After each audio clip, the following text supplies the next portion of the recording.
প্রিয় শিক্ষার্থী, আসসালামু আলাইকুম। আমি মোহাম্মদ আশরাফুদ্দিন, সহকারী অধ্যাপক গণিত, Bandarban cantonment public school and college. প্রিয় শিক্ষার্থী, আজকে আমরা একাদশ দ্বাদশ শ্রেণীর গণিত দ্বিতীয় পত্রের সপ্তম অধ্যায়ের ত্রিকোণমিতিক সমীকরণ কিভাবে সলভ করব ওই জিনিসগুলো আলোচনা করব। তো দেখো প্রিয় শিক্ষার্থী, এর আগের ক্লাসটা অবশ্যই আমরা এই চ্যাপ্টারের উপরে কন্ডাক্ট করেছিলাম। তারপর আরো কিছু বাকি অঙ্ক আজকের ক্লাসে আমরা দেখবো আর কি। তাহলে এক নম্বর যে সমস্যাটা দেখো, নম্বর সমস্যাটা হলো sin theta plus cos theta equal to root over 2 sin 2 theta. আচ্ছা, তো এটা আমরা যেটা করলাম, এখান থেকে কার্মান বের সমীকরণ সমাধান করা মানে কার্মান বের করা, থিটার মান বের করা, থিটার মানটা আমাকে বের করার ব্যবস্থা করতে হবে। তো আমি যেটা করলাম, একটা কাজ করলাম, এটার উপর sin থিটার উপর রুট দিয়ে স্কয়ার দিলাম, রুট স্কয়ারে কাটা, আর আগেরটা পেয়ে যাবো। cos থিটার উপর রুট দিয়ে স্কয়ার দিলাম, রুট স্কয়ারে কাটা, আবার cos থিটা পেয়ে যাবো। আর আমরা দেখো একটা সূত্র শিখছিলাম এরকম, sin 2a, sin 2 এর পরিবর্তে 2 sin a cos a। তুমি থিটাকে যদি এ ধরো, sin 2 এর সূত্র লিখো, 2 sin a cos a। এই 2টা হলো এটা, 2 into 2 মানে কত হয়ে যাবে? 4 হয়ে যাবে। এটা দেখো, এটা 4 হয়ে যাবে। তাহলে যদি 4 লিখো, 4 এর বর্গমূল কত? 2। আর এটার উপর রুট দিয়ে দাও, এটার উপর রুট দিয়ে দাও। পরে যেটা করলাম, এই অংশটাকে পক্ষান্তর করে আমি ওই পাশে নিয়ে গেলাম, বাম পাশে নিয়ে গেলাম। যেটা করলাম দেখো, এটাকে যদি a ধরো আর এটাকে যদি b ধরো, a square minus 2ab plus b square মানে a মাইনাস b হোল স্কয়ার। তাহলে তুমি বর্গমূল করে দাও, রুট স্কয়ারে কাটা যাবে, 0 বর্গমূল 0। পরে এটাকে পক্ষান্তর করে ডান পাশে নিয়ে আসলাম। এখন বর্গ করে দাও। তুমি যদি বর্গ করে দাও, রুট স্কয়ারে কাটা sin থিটা, রুট স্কয়ারে কাটা cos থিটা। এখন বর্গ করবে, cos থিটা দ্বারা তুমি ভাগ করে দাও, sin by cos theta, sin theta by cos theta, এটা 1 হয়ে যাবে। sin theta by cos theta মানে কত হয়ে যাবে? tan theta. আচ্ছা, tan 1 মানে হলো tan কয় ডিগ্রি? 45 ডিগ্রি মান। তাহলে তুমি এই 1 এর পরিবর্তে tan 45 ডিগ্রি লিখলা। tan theta equal to tan pi by 4। এই পাই বাই 4 কে তুমি আলফা ধরো। তাহলে দেখো, আমরা একটু সূত্র শিখছিলাম এরকম, tan theta equal to tan alpha হলে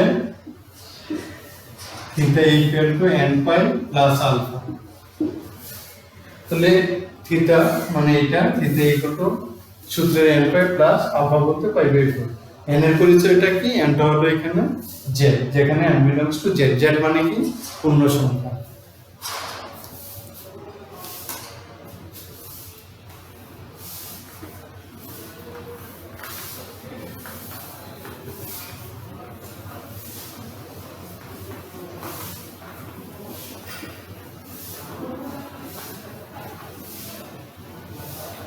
প্রিয় শিক্ষার্থী দেখো, আরেকটা সমস্যা আমরা সমাধান করব।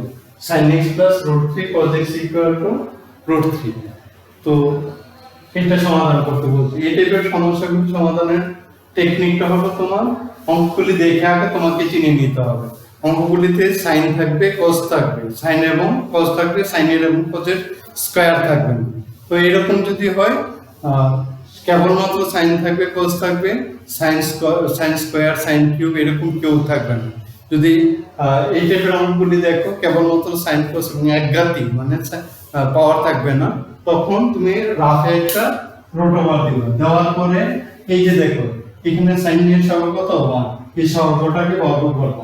তারপর এখানে cos এর সহগ কত? √3, কে স্কয়ার করো। তাহলে 1 প্লাস 3 মানে 4 বর্গমূল করলে কত পেয়েছো? 2। যে আনসারটা পাবো, এই আনসারটা দ্বারা বহুপক্ষকে ভাগ করে দিবে। কি বললাম? তোমার দেখতে হবে কেবলমাত্র sin cos থাকবে, sin cos এর স্কয়ার থাকবে না, কিউব থাকবে না। এই টাইপের অঙ্ক যখন আমরা দেখব, তখন আমি sin এর সহগ এবং cos এর সহগগুলিকে রুট দিয়ে, রুটের ভিতরে sin এর সহগ এবং cos এর সহগকে বর্গ করে দেব। বর্গ করে দেওয়ার পরে যে আনসারটা পাবো, ওই আনসারটা দ্বারা বহুপক্ষকে ভাগ করে দেব। তাহলে আনসার কত পেলাম আমি? আনসার পেলাম আমি কত? 2।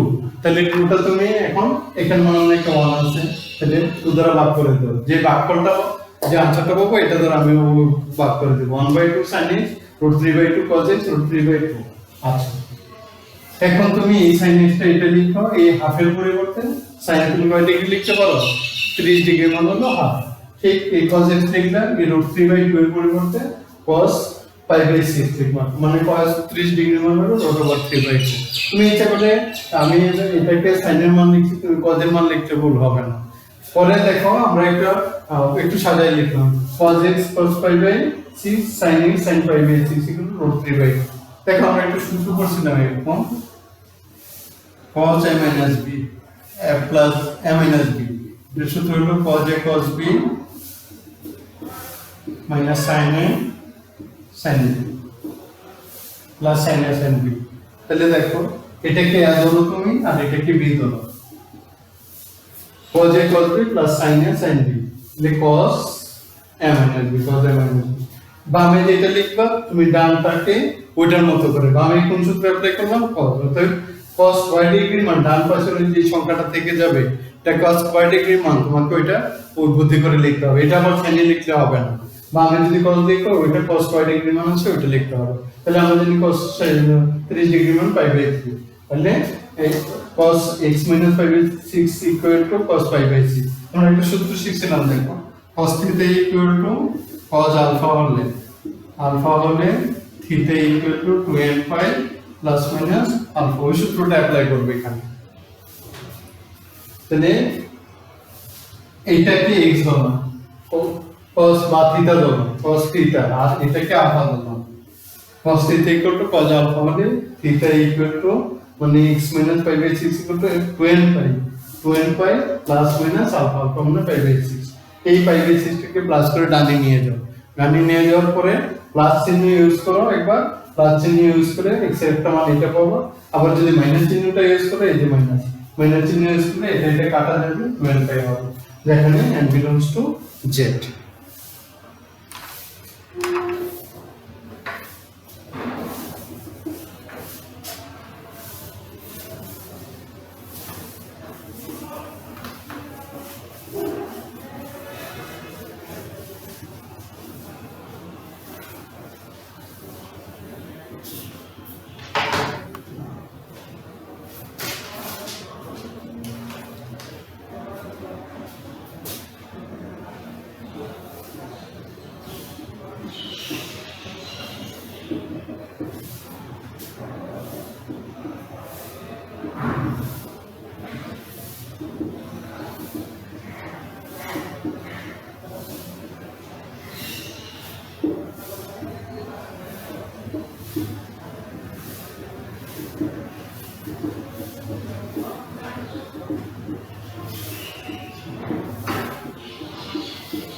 প্রিয় শিক্ষার্থী দেখো, আমরা আরেকটা সমস্যা সমাধান করছি। এটা হলো তোমার sin x plus cos x equal to sin 2x plus cos 2x। তো আমরা এটা দেখো যেটা করলাম, cos 2x থেকে মাইনাস করে বামে নিয়ে আসলাম, তারপর এই sin x থেকে মাইনাস করে এখানে নিয়ে আসলাম। cos এর ক্ষেত্রে দেখো একটু সূত্র পড়ছিলাম, এটাকে d ধরো, এটাকে c ধরো, এটাকে d ধরো, এটাকে c ধরো। আমরা cos d minus cos c এর সূত্র পড়ছিলাম, 2 sin c plus d by 2 sin c minus d by 2, তাহলে 2 sin c plus d by 2 sin c minus d by 2। আবার sin c minus sin d এর একটা সূত্র পড়ছিলাম, 2 cos c plus d by 2 sin c minus d by 2। দেখো এটাকে c ধরো, এটাকে d ধরো, এই সূত্র যদি অ্যাপ্লাই করি তাহলে 2 cos c plus d by 2 sin c minus d by 2। এটা 2 sin dx by 2x, 2x minus x, x by 2 হয়ে যাবে, 2 cos 3x by 2, এটা sin x by 2। এটাকে পক্ষান্তর করে বামে নিয়ে আসো, বামে নিয়ে আসার পরে দেখো এইটুকু আর এইটুকু কমন যাচ্ছে এই জায়গা থেকে, 2 sin x by 2 কমন নিলে sin 3x by 2 cos 3x by 2 আলাদা করে শূন্য লিখো, এটুকু সমান শূন্য, এটুকু সমান শূন্য, তো দ্বারা ভাগ করে দাও, sin x by 2 equal to 0, sin 0 degree মান আমরা জানি কত 0, তাহলে তোমার x by 2 equal to 2n pi। ওই যে দেখো আমরা একটু সূত্র পড়ছিলাম এরকম, sin theta equal to sin alpha হলে theta equal to n pi plus minus 1 to the power n into alpha।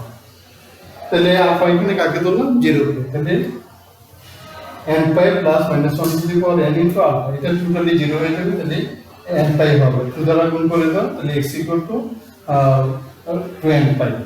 এবার দেখো এটুকু 0 ডিগ্রি এটা ওই সাইডে নিয়ে গেল, অবক্ষেপকে cos 3x by 2 দ্বারা ভাগ করে দিলে এটা 1 হবে, sin by cos মানে কি হয়ে গেল 10, এই 1 এর পরিবর্তে 10 pi by 2 লিখতে পারো। আমরা একটু সূত্র শিখছিলাম, দেখো tan theta equal to tan alpha হলে theta equal to n pi plus alpha, ওই সূত্রটা অ্যাপ্লাই করো। তুমি আলফা ধরো pi by 2 আর x ধরো 3x, থিটা এটাকে থিটা ধরো, তাহলে theta equal to n pi plus alpha, তো দ্বারা গুণ করে দাও, এটা পাবো, পরে 2 দ্বারা ভাগ করে দিলে এটা হবে। এখানে n টাকে এখানে n হলো পূর্ণ সংখ্যা। তো শিক্ষার্থী বাড়ির কাজ দিলাম, দেখো cos x plus cos 2x plus cos 3x equal to 0। তুমি যেটা করবা যে কোনো দুইটা cos c plus cos d সূত্র অ্যাপ্লাই করে এইটার মধ্যে যদি সলভ করতে থাকো তাই অঙ্কটা মিলে গেছে। তো শিক্ষার্থী আজকে এখানে শেষ হলো, ভালো থাকবে, সুস্থ থাকবে, আল্লাহ হাফেজ।